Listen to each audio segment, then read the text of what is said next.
Je vous le disais, le taux de chômage sur Soissons avoisine les 14% et les choses se sont bien aggravées ces dernières années. Regardez les chiffres, 11% des actifs au chômage en 2011, 13,8% en 2012 en moyenne annuelle. Avec cette donnée plus récente et plus inquiétante encore, 14,6% des actifs au chômage au troisième trimestre 2013.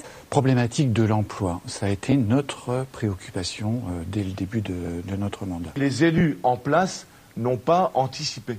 Et on a vu de 2008 justement jusque maintenant tous les investisseurs partir, ne plus venir investir sur la ville de Soissons parce qu'ils allaient sur les villes où il y avait le cellier qui pouvait donner ses avantages.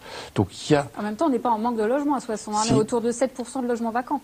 Le parc Gros, c'est vraiment un parc de très haute qualité, ça c'est certain. Lorsqu'on s'y promène, c'est formidable.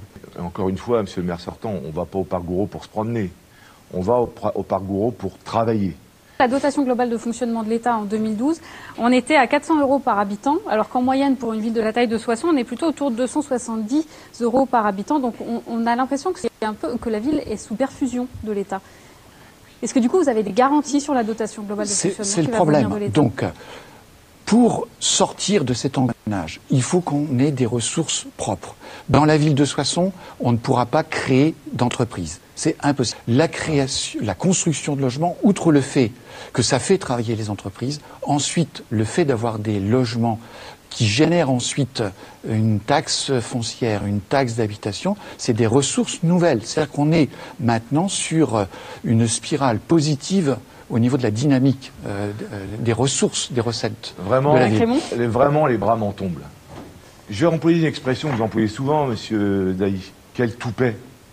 En 2008, dans votre programme, vous avez fait la promesse de ne pas augmenter les impôts locaux et les impôts fonciers. Dès 2009, vous augmentez la pression fiscale de plus de 20%. Et vous vous targuez d'avoir désendetté la ville. Vous avez ponctionné pendant 5 ans, monsieur Dailly, 19 millions d'euros aux Soissonnais. Et vous avez endetté les Soissonnais. Vous savez mieux que moi, parce que je ne suis pas un homme politique. Moi, je suis qu'un humble chef d'entreprise. Que les dotations de l'État vont baisser en 2015 et 2016 de 1,5 milliard. Que Marie-Lise Lebranchu, que vous connaissez par ailleurs pour l'avoir reçue, prévoit de baisser de 10 milliards d'euros les dotations de l'État pour les collectivités territoriales. Ça veut dire quoi? Ça veut dire que quand vous dites que vous allez baisser la pression fiscale, vous ne dites pas la vérité. Vous dites que vous n'allez pas l'augmenter. Non, j'ai dit que j'allais la baisser. Voilà. La baisser. Et donc vous ne dites pas la vérité.